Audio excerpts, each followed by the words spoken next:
The letter arrived on a Tuesday.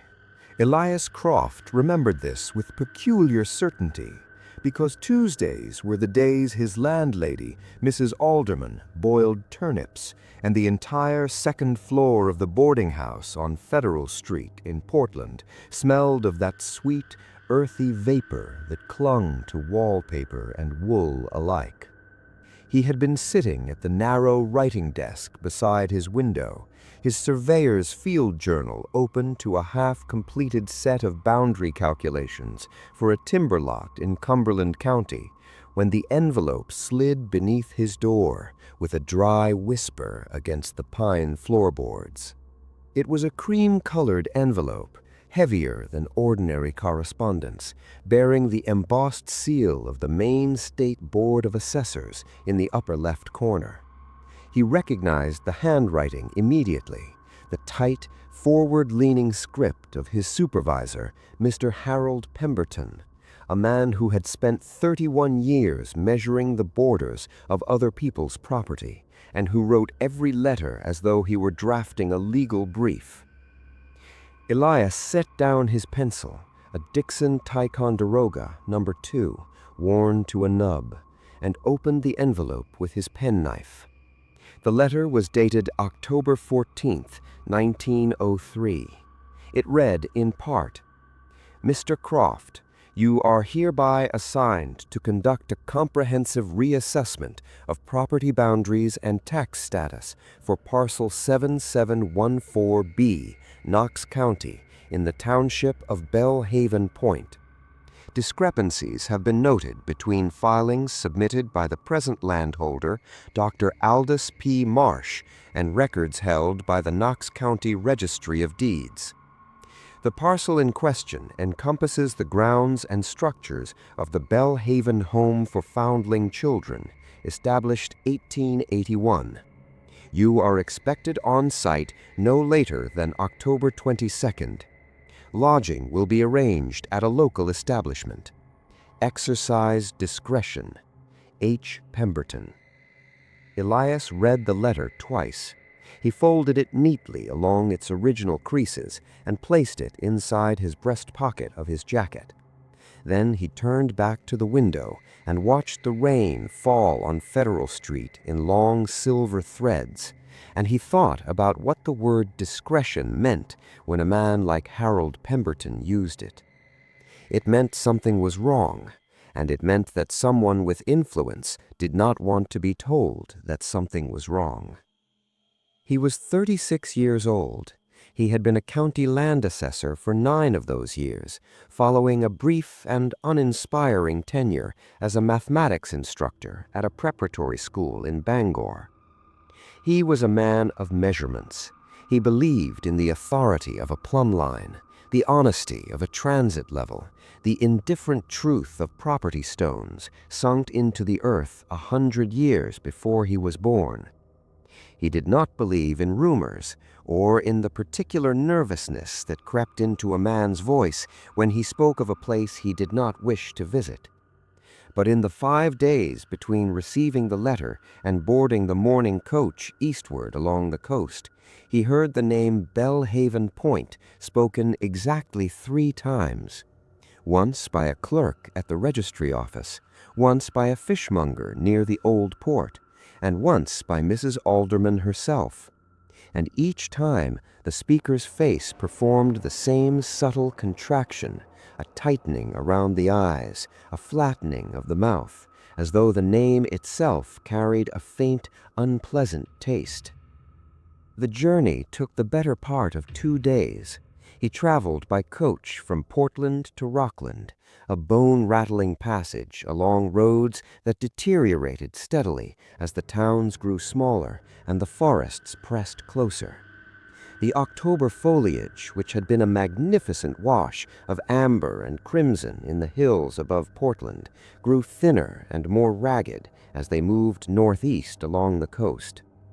By the time the coach reached Rockland, the trees were mostly bare, black-limbed skeletons standing in rows along ridgelines, their last few leaves hanging like scraps of damp cloth. The sky was the color of wet slate, and it did not change. From Rockland, there was no coach service to Bellhaven Point. There was only a mail cart driven by a man named Dunning, a gaunt, wind-chapped man of perhaps 50, who wore a canvas coat so stiff with salt and age that it crackled when he moved. Dunning said almost nothing during the 3-hour ride. The cart was open to the weather, and Elias sat on a bench beside a canvas sack of letters and a crate of lamp oil, watching the road ahead dissolve into a narrow, rutted track that wound along the tops of granite bluffs above the sea. The wind came from the northeast, steady and cold, carrying the smell of brine and weedwick and something else, something faintly mineral, like wet chalk, that he could not identify. The temperature, he estimated, was no more than 40 degrees and falling. He saw Bellhaven Point before he understood what he was looking at. The road crested a final rise, and the land fell away to the south, revealing a shallow cove bordered by dark granite ledges and a crescent of gray shingle beach littered with bleached driftwood. Above the cove, on a promontory that jutted into the Atlantic like a clenched fist, stood the building. It was larger than he had expected. 3 stories of weathered clapboard, painted white at some point in its history, but now faded to a dull yellowish gray, like old bone. The roof was steeply pitched, shingled in cedar that had gone black with moisture and lichen. There were perhaps 30 windows visible from the road, tall, narrow, double-hung windows arranged in rigid rows, and every one of them was dark. Not merely unlit, but dark in the way that a closed mouth is dark, offering nothing. A wide porch wrapped around the front and eastern side of the building, its railings sagging in places, its floorboards visibly warped even from a distance of several hundred yards. Behind the main structure, a series of smaller outbuildings, a barn, what appeared to be a laundry house, and a long, low structure that might have been a dormitory annex extended back towards a stand of wind-stunted spruce trees. The entire compound was enclosed by a low stone wall, perhaps 3 feet high, built from the same dark granite bluffs as the bluffs. Elias looked at it for a long time. "That's the home," Dunning said, and it was the first complete sentence the man had spoken in 2 hours. "How many children are housed there presently?" Elias asked. Dunning flicked the reins. "Couldn't say." The cart descended the hill and turned onto a side road that led not to the home, but to the village proper, a cluster of perhaps 24 buildings arranged along a single unpaved street that ran parallel to the shore. There was a general store, a church with a squat white steeple, a cooperage, a smokehouse, and at the far end of the street, a narrow 2-story building with a hand-painted sign that read Tidewater Inn, Rooms and Board. Dunning stopped the cart in front of this establishment without being asked, and Elias understood that this was where he would be staying and that someone had arranged it in advance. He thanked the driver, collected his leather valise and his surveyor's case, a heavy rectangular box containing his transit, his chains, and his field compass, and stepped down onto the mud. The mud was remarkable. It was not the ordinary brown mud of an inland road. It was a thick, silty gray, streaked with veins of dark clay, and smelled faintly of sulfur and decomposed shellfish. It sucked at his boots with a deliberate, almost organic persistence, as though the ground itself were reluctant to let him proceed. The proprietor of the Tidewater Inn was a woman named Mrs. Gideon Hartwell, though she told him immediately that she preferred to be called Patience, a name that seemed to Elias to be at odds with the sharp, appraising quality of her gaze. She was perhaps 60, small and angular, with gray hair pulled into a severe knot and hands that were red and rough from decades of work. The interior of the inn was clean but spare, pine floors scrubbed pale, whitewashed walls bare of ornament, a single cast-iron stove radiating a steady, inadequate heat from the corner of the front room. She showed him to a room on the second floor, a narrow chamber containing a rope bed, a washstand, a ladder-back chair, and a window that faced the sea. The window glass was old and imperfect, full of tiny bubbles and waves that made the view outside ripple faintly, as though the entire world beyond the glass were submerged in shallow water. "You'll be wanting supper," Patience said. It was not a question. "I will, thank you. And I wonder if you might tell me the most direct route to the Bellhaven home. I intend to begin my work there tomorrow morning." The silence that followed lasted exactly long enough to be noticeable. Patience stood in the doorway with her hands folded against her apron, and her expression did not change, but something behind her eyes shifted, a door closing, softly but completely. "The road continues past the church. You'll take the left fork at the Coombs marker. It's a quarter-mile from there. You can't miss it. No one can." "Have you had occasion to visit the home yourself?" "I have not." She paused. "Dr. Marsh keeps his own society, Mr. Croft. He is a private man, and he runs a private institution, and the people of this village have learned to respect that privacy." "Learned," Elias repeated. Patience looked at him. The stove ticked in the silence. "Supper is at 6, she said, and pulled the door shut behind her. He ate alone that evening, a plate of boiled cod, potatoes, and brown bread, served on a plain ceramic dish in the otherwise empty dining room. The cod was fresh but unseasoned, and the bread was dense and faintly bitter, as though the flour had been stored too long. He chewed slowly, methodically, and reviewed his notes. The discrepancies, as Pemberton's letter had so carefully understated them, were substantial.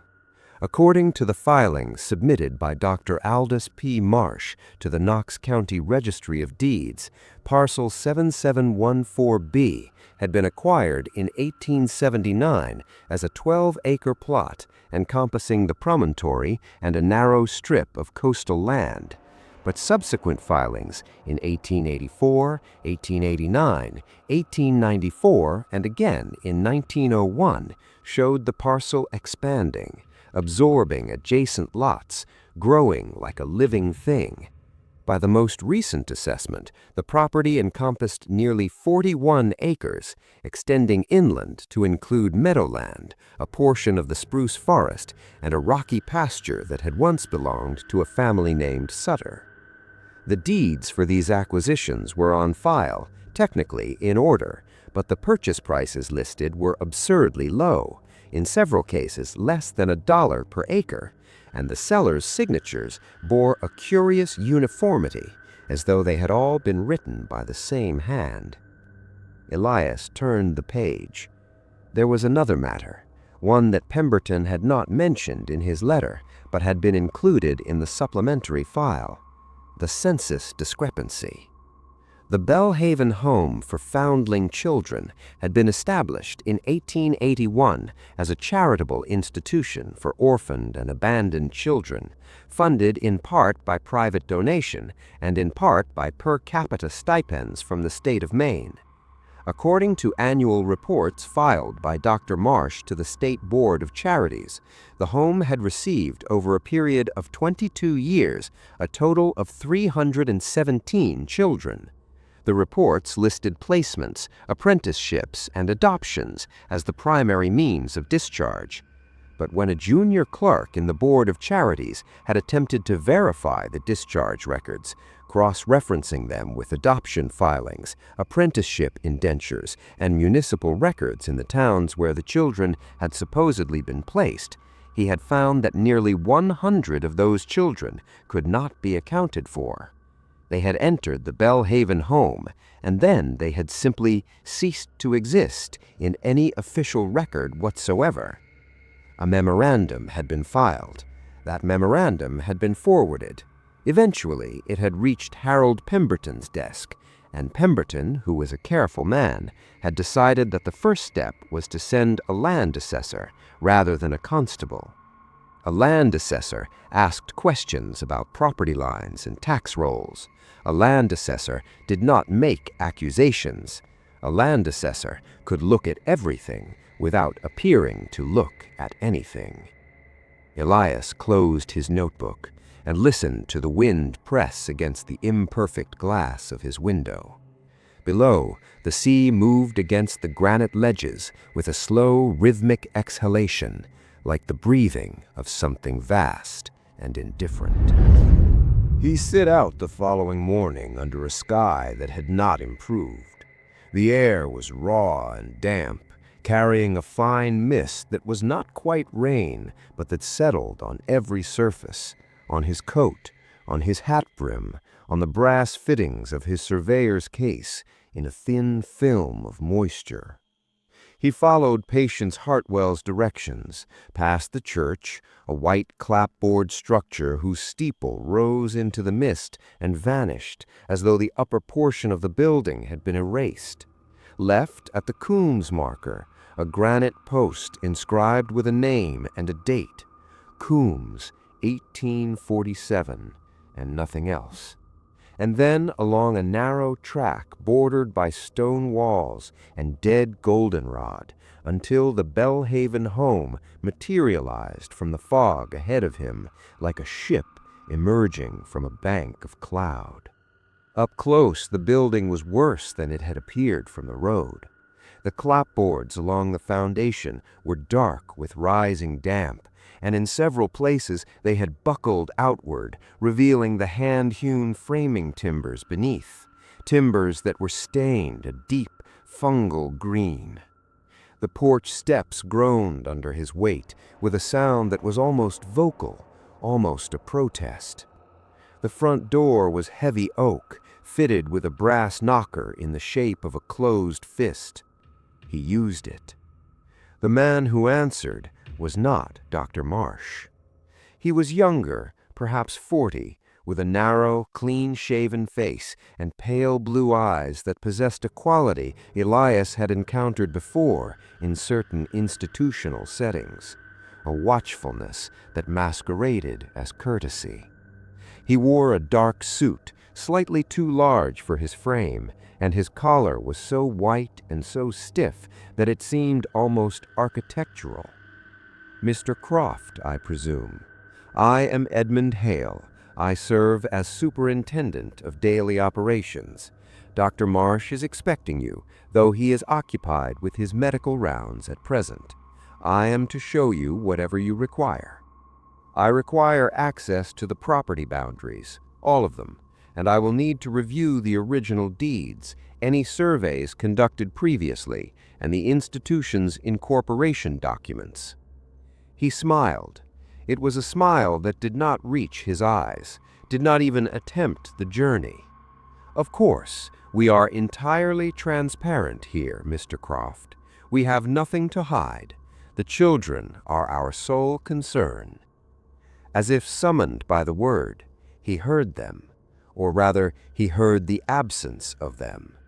They were somewhere inside the building, behind closed doors, and the sound that reached him was not laughter or chatter, but a low, collective murmur, the sound of many small voices held at a volume just above silence. It was the sound of children who had been taught that noise was a punishable offense. Hale led him through a central hallway, dark wainscoting, bare floors, the smell of lye soap and boiled oats, and beneath those, something older and less identifiable, something that reminded Elias of the smell inside a root cellar in late spring, when the last of the winter stores had begun to soften and decay. They passed a closed door from behind which came the murmur, and Hale did not slow his pace, did not glance toward it, did not acknowledge it in any way. They entered an office at the rear of the building, a small room with a single window facing the spruce forest, a roll-top desk buried under papers, and bookshelves not with books, but with identical leather-bound ledgers, their spines labeled by year. Hale pulled a ring of keys from his pocket and unlocked a drawer. "The deeds," he said, laying a sheaf of documents on the desk. "The original survey from 1879 and the incorporation papers filed with the state in 1881. You'll find everything in order." "I generally do," Elias said, and he sat down and began to read. He spent the remainder of that first day reviewing the documents Hale had provided. They were, on their surface, unremarkable. Standard legal instruments, properly witnessed, properly filed. But Elias had spent 9 years reading documents like these and had developed an eye for the small wrongnesses that most people overlooked. The ink that was slightly too uniform across pages supposedly written months apart. The witness signatures that appeared in the same sequence on every document. The survey measurements that were rounded to suspiciously clean figures. He noted these anomalies in his field journal without comment, recording them in his own private shorthand, a system of symbols and abbreviations that no one else could read. At 5:30, as the light began to fail, he asked Hale for permission to walk the property boundaries. "Now?" Hale's composure flickered, just for an instant. "It will be dark within an hour. I prefer to see the land in this light. Shadows reveal what midday conceals." Hale studied him. "As you wish, but I would ask that you avoid the northeast quarter, beyond the stone wall, near the spruce line. The ground is uneven and we've had trouble with sinkholes." "Sinkholes?" Elias repeated. "Coastal erosion. The substrate is porous. Dr. Marsh has been meaning to have it assessed, in fact." Elias thanked him and walked out into the mist. The property revealed itself slowly, grudgingly, as he moved along its perimeter with his compass and chain. The original 12-acre parcel made sense. It followed the natural contours of the promontory, bounded by the sea on 3 sides and by the old Coombs Wall on the 4th. But the subsequent acquisitions were strange. They did not follow any logical agricultural or developmental pattern. Instead, they extended the property in irregular lobes, a half-acre here, 2 acres there, always pushing northeast towards the spruce forest, as though the institution were reaching for something in that direction, or burying something. He reached the stone wall Hale had warned him about as the last gray light was draining from the sky. Beyond it, the land sloped gently upward into the trees. The ground was different here, softer. The grass grew in thick, irregular tufts, the kind of aggressive dark green growth that Elias associated with soil that had been recently disturbed and rich in nitrogen. He had seen grass like this before, in churchyards, growing above graves. He knelt and pressed his hand flat against the earth. It was warm, not dramatically, but noticeably warmer than the surrounding ground, as though something beneath the surface was still in the slow process of decomposition.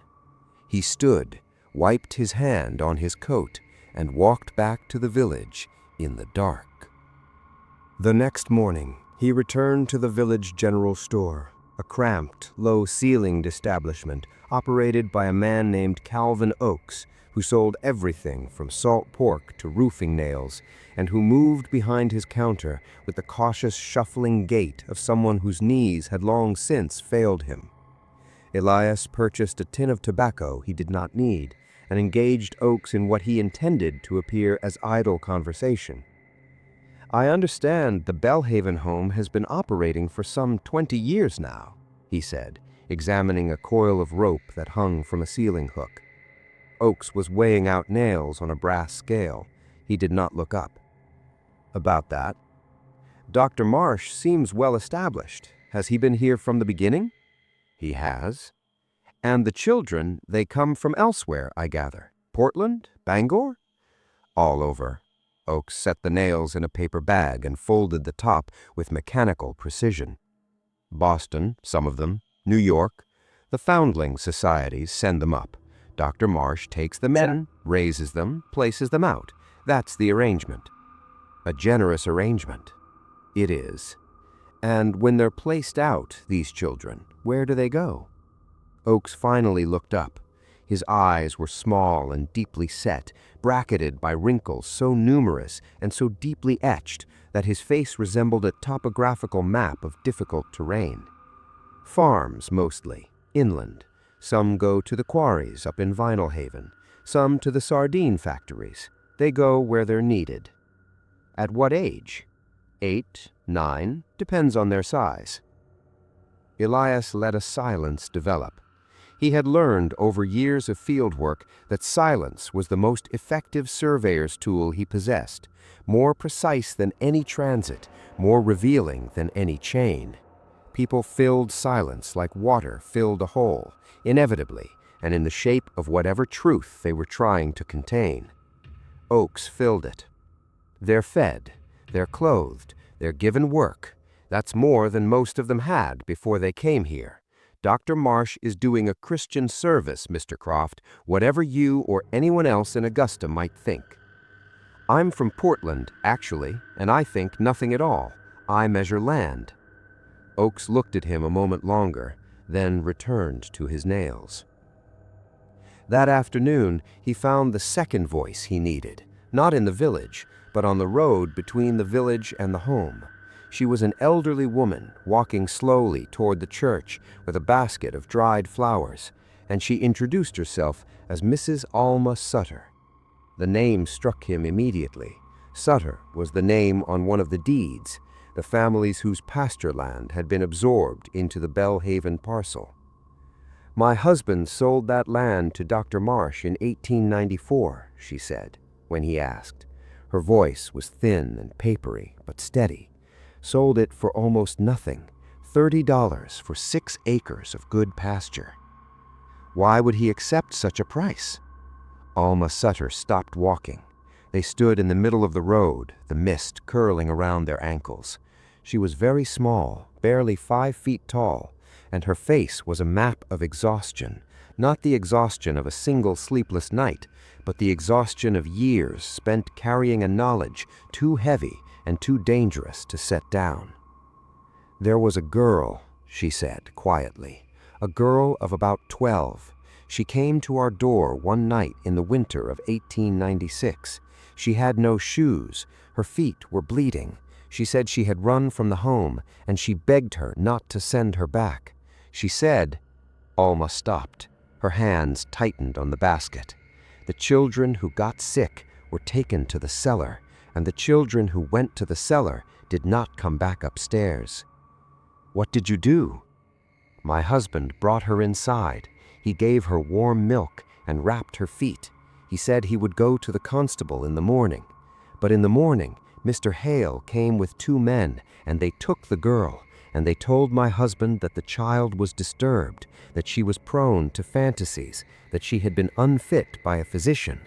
And my husband, my good, simple husband, believed them, because they wore clean collars and spoke in calm voices, and because it is easier to believe a calm voice than a screaming child.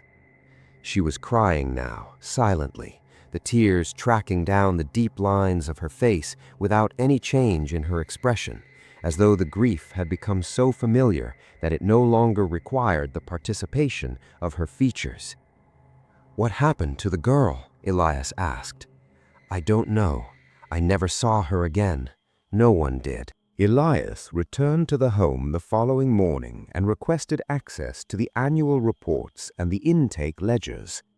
Hale hesitated, a hesitation so brief that most people would have missed it. But Elias was not most people, and he saw the superintendent's left hand move involuntarily toward his vest pocket, where the key ring hung, and then withdraw, as though the hand had acted on an instinct the mind wished to override. "The ledgers are Dr. Marsh's personal records," Hale said. "I would need to consult with him before." "The institution receives public funds," Elias interrupted, keeping his voice level, almost gentle.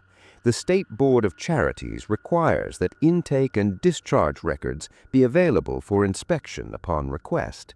I'm sure Dr. Marsh, as a man of such evident principle, would not wish to appear uncooperative with a routine assessment." Hale brought him the ledgers.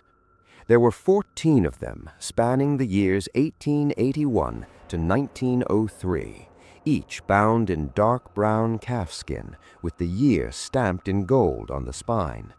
Elias began with the earliest volume and worked forward, and what he found in those pages would remain with him for the rest of his life, surfacing in the small hours of countless future mornings like something trapped beneath ice, pressing upward, always pressing upward. The handwriting was Dr. Marsh's own, a physician's hand, angular and precise, each letter formed with the mechanical consistency of a man accustomed to writing case notes and prescriptions. The entries were organized chronologically, one per child, and each entry followed the same format: name, age, date of intake, originating institution or society, physical condition upon arrival, and eventually date and method of discharge. The first several years were unremarkable. Children arrived, were housed for periods ranging from 6 months to 2 years, and discharged to families, apprenticeships, or other institutions. The names were recorded with clinical detachment. Sullivan Margaret, age 7, received 14 March 1882 from Boston Children's Aid Society. Fair health, mild rickets. Discharged 9 November 1882, placed with J. Harmon, farmer, Searsmont. But beginning in 1887, the entries began to change. The discharge notations grew vague. Where once there had been specific names and towns, there were now phrases like "placed out Western County" or "transferred private arrangement," or most frequently simply the word "resolved," a word that meant nothing and everything Elias had ever encountered. He turned to the year 1891 and found an entry that made him set down his pencil and sit very still for a long moment.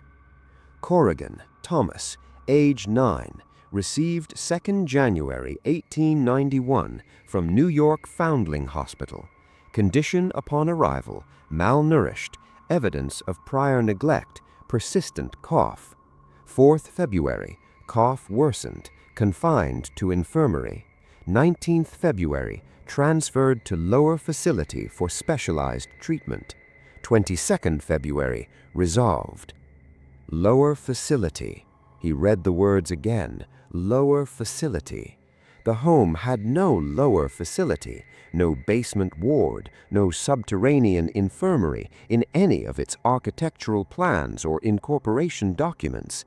And yet here was Marsh writing the phrase as though it were a standard institutional designation, using it with the casual fluency of routine. Elias began counting. He went through every ledger, every entry, marking each instance of transferred to lower facility with a small pencil dot in the margin. When he had finished, 2 hours later, the count stood at 93. 93 children transferred to a place that did not exist on any plan. 93 children subsequently marked as resolved. He turned to the financial ledger, a separate volume, thinner, bound in black, and found what he expected to find. The state of Maine paid a per capita stipend of $4 per month for each child housed at the Bellhaven home. Dr. Marsh had continued to claim stipends for children months and in some cases years after their entries had been marked resolved. The financial discrepancy was staggering. Over 20 years, Marsh had collected an estimated $11,000 in fraudulent stipends, a fortune in 1903 sufficient to purchase a grand house in Portland, or a fleet of fishing vessels, or 41 acres of coastal land at artificially deflated prices. Elias read one more entry. It was from the 1896 ledger, and the date corresponded precisely with the winter Alma Sutter had described. Doe, Jane, unnamed upon intake, approximate age 12, received 6th September 1895 from Portland Temporary Home for Women and Children.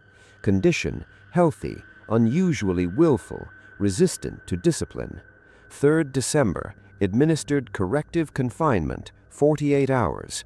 10th January, attempted unauthorized departure, retrieved. 14th January, transferred to lower facility. 17th January, resolved. Elias closed the ledger. His hands were steady, but something inside his chest had shifted, a cold structural realignment like a foundation settling. He was not a man of sentiment. He did not weep. He did not rage. He sat in the dim office with the smell of lie and decay around him, and he performed the calculation that his mind, trained by 9 years of boundary work and legal measurement, performed automatically. 93 children, resolved, over 22 years, roughly 4 per year, 1 per season, taken to a room that did not exist on any plan, and then marked with a word that meant nothing and everything. Elias copied the critical entries into his field journal in his private shorthand, replaced the ledgers exactly as he had found them, and told Hale that he would need to inspect the northeast quarter of the property the following day, the area Hale had warned him away from, the area with the supposed sinkholes. "I must insist against it," Hale said. His composure was thinner now, the courtesy wearing through like cheap plating. "Then I will exercise appropriate caution," Elias said, "as I always do." He did not wait for the following day. He went that night. The decision was not impulsive. It was in fact the most carefully considered decision of his professional life. He understood, with the cold clarity of a man reading a surveyor's plat, that if he announced his intention to excavate the northeast quarter, the evidence would be destroyed before he arrived. Marsh and Hale would have 12 hours of darkness in which to act, so Elias acted first. He left the Tidewater Inn at 11 o'clock, carrying a lantern, a spade borrowed from the inn's garden shed, and his field compass. The night was moonless, and the mist had thickened into a fog so dense that the lantern's light traveled no more than 6 feet in any direction, creating a small, trembling sphere of amber illumination in which he moved like a diver descending through murky water.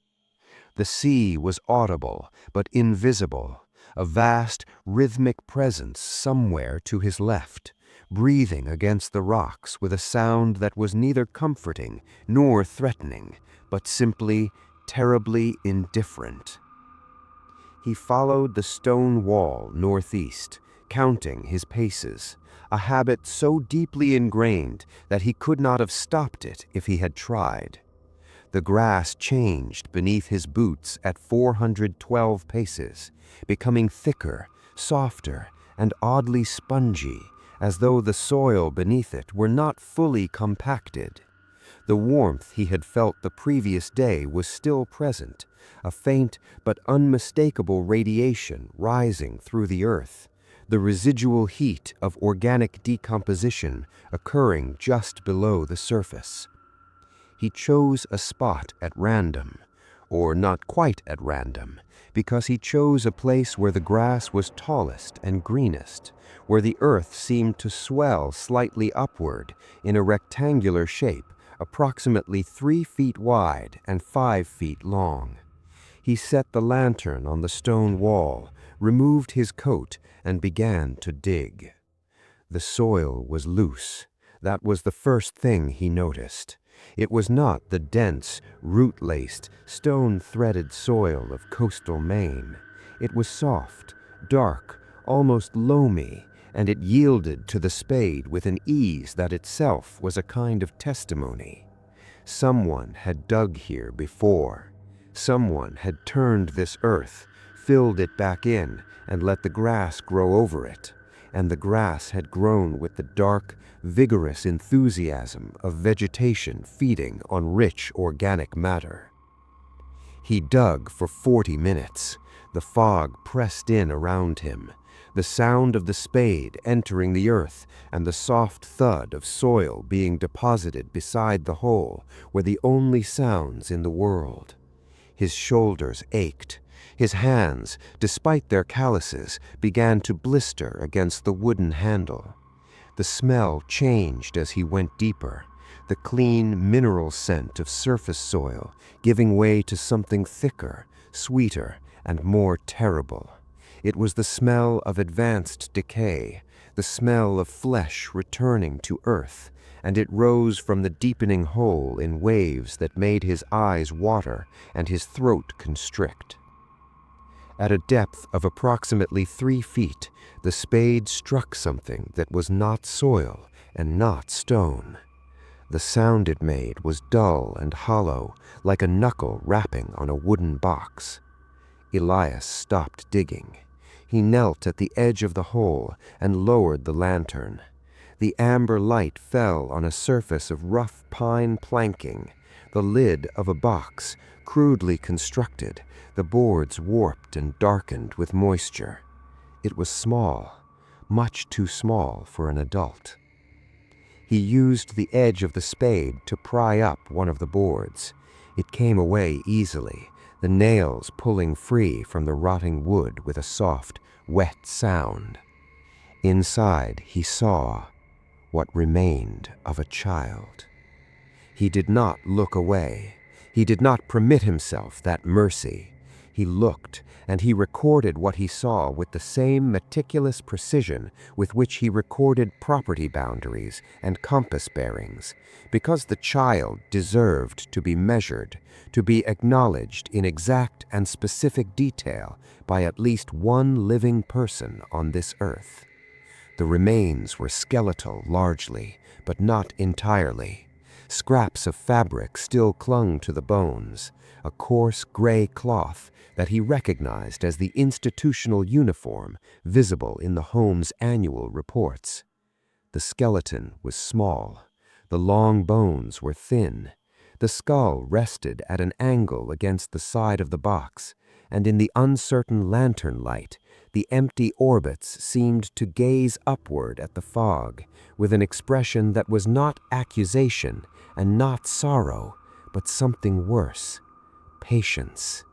The patience of a child who had learned to wait, and who was still waiting, and who would wait forever, because no one was coming. Elias replaced the board. He filled in the hole.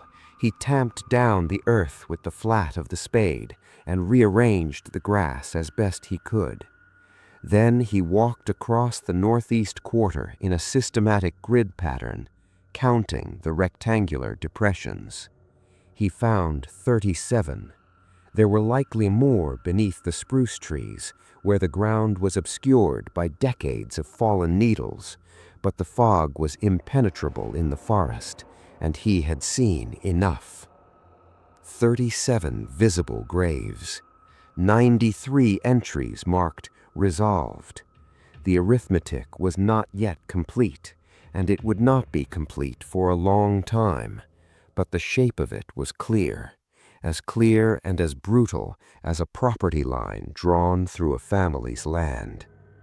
He returned to the Tidewater Inn, washed his hands in the basin until the water ran clear, and sat on the edge of his bed until dawn, watching the bubbled glass of the window while the sea breathed against the rocks below. He did not confront Dr. Marsh. He did not return to the home. He did not speak to Hale, or to Patience Hartwell, or to Calvin Oakes, or to Alma Sutter. He packed his valise and his surveyor's case at first light, walked to the general store, and paid Calvin Oakes $3 to drive him to Rockland in the man's fish cart, an arrangement that Oakes accepted with the wary efficiency of a man who understood that the stranger's departure was as desirable to the village as it was to the stranger himself. From Rockland, he sent 2 telegrams. The first was to Harold Pemberton in Portland. Discrepancies confirmed. Recommend immediate involvement Knox County Sheriff and State Attorney General. Evidence of fraud, exploitation, and probable mass homicide. Details to follow by registered post. Croft. The second was to the State Board of Charities. Bellhaven Home must be closed and all children removed to protective custody immediately. Children currently housed in dangerous conditions under the care of dangerous individuals. Do not delay. E. Croft, Assessor. The machinery of the law is slow. It is a mechanism built from paper and procedure and the ponderous deliberation of men who must be certain before they act, because certainty is the only shield they possess against the accusation of overreach. But on this occasion, the machinery moved with something approaching urgency. A deputy from the Knox County Sheriff's Office arrived in Bellhaven Point 4 days after Elias's telegrams were sent. He was followed 2 days later by an investigator from the Attorney General's office and a physician from the State Board of Health. The children, 26 of them, ranging in age from 4 to 13, thin and silent and blinking in the October sunlight like creatures emerging from a cave, were removed from the home and transported to temporary facilities in Rockland and Thomaston. Dr. Aldous P. Marsh was arrested on November 3, 1903. He was 61 years old, a graduate of Bowdoin College and the Medical School of Maine, a man who had been described in newspaper profiles as a philanthropist and a Christian servant. He said nothing when the deputy placed him in handcuffs. Edmund Hale was arrested the same day. He wept. The excavation of the northeast quarter began on November 8th and continued for 11 days. The final count was 53 graves, 53 pine boxes, each containing the remains of a child, buried in rows as orderly and as evenly spaced as fence posts, in soil that Dr. Marsh had been acquiring acre by acre specifically for this purpose. The expansion of the property, the very discrepancy that had brought Elias to Bellhaven Point, had in its essence been nothing more than the methodical purchase of burial ground. The causes of death, where they could be determined, were consistent with neglect, malnutrition, untreated illness, and in several cases, physical trauma. The lower facility was found to be a root cellar beneath the laundry house, a stone-walled room 10 feet by 12, with no windows, no ventilation, and a single wooden door bolted from the outside. The walls of the cellar bore marks, scratches in the stone at a height of approximately 3 feet from the floor, the height of a child's hand. There were hundreds of them. The trial of Dr. Aldous Marsh began in Rockland in February 1904 and lasted 6 weeks. The prosecution presented the ledgers, the financial records, the excavation reports, and the testimony of 14 surviving children, each of whom spoke in the flat, affectless tone of a person describing events that had occurred not to them, but to someone else, someone they had once been, someone they had left behind in a stone room beneath a laundry house on a cliff above the sea. Alma Sutter testified. She described the girl with no shoes and the bleeding feet, and when she was finished, the courtroom was silent for a long time, a silence that was not the silence of shock, but the silence of recognition, the silence of an entire community confronting the knowledge that they had known or suspected or chosen not to ask for 22 years. Marsh was convicted on 31 counts of involuntary manslaughter, 12 counts of fraud, and 7 counts of criminal neglect resulting in death.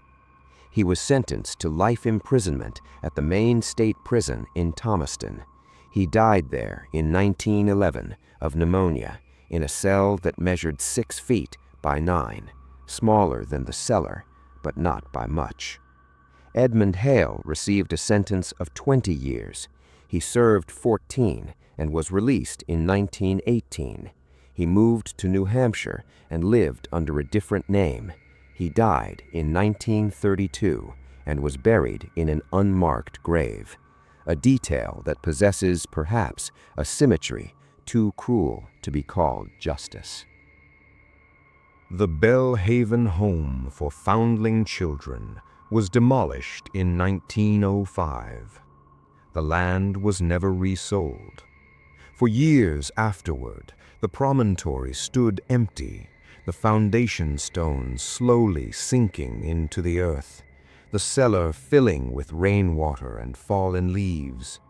The spruce trees crept forward, reclaiming the northeast quarter inch by inch, their roots threading through the soil and around the remnants of 53 pine boxes. By 1920, the site was indistinguishable from the surrounding forest. The stone wall remained, but it enclosed nothing, or rather, it enclosed everything in the way that silence encloses a scream that has already ended. Elias Croft continued his work as a county land assessor for another 19 years. He never spoke publicly about the Bellhaven case. He never wrote about it. He never gave testimony beyond his initial deposition. But those who knew him noted that he changed after October 1903, not dramatically, not in any way that could be easily named, but in the way that a building changes after its foundation has shifted. Everything still standing, everything still functional, but the angles slightly wrong, the doors no longer closing flush, the windows admitting drafts they had never admitted before. He retired in 1922 and moved to a small house on the coast near Bath, where he spent his remaining years tending a garden and reading, not histories, not legal texts, but poetry, which surprised the few people who visited him, because he had never shown the slightest interest in poetry before.